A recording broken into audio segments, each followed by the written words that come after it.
আসসালামু আলাইকুম। ৭ নাম্বার ঘরের কাজ করব এখন। এই যে আমাকে একটি স্লিপ নট দিয়ে পাশের ঘরে যেতে হবে।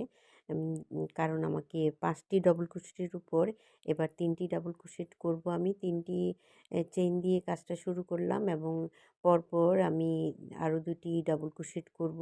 মোট ৫ টি ডাবল ক্রোশেটের উপরে আমার ৩ টি ডাবল ক্রোশেট হলো।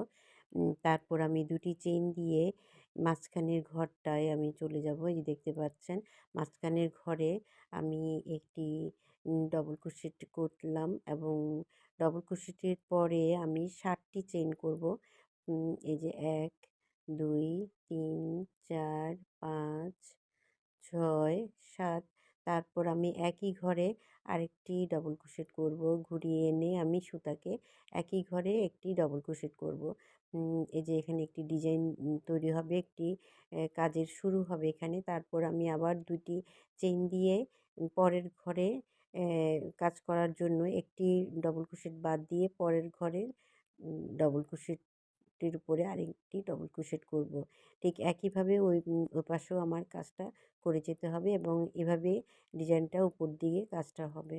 সম্পূর্ণ লাইনের কাজটা এভাবেই করতে হবে এবং কাজটা শেষ করে আবার দেখাতে নিয়ে আসবো ইনশাআল্লাহ। সবাই ভালো থাকবেন। আল্লাহ হাফেজ।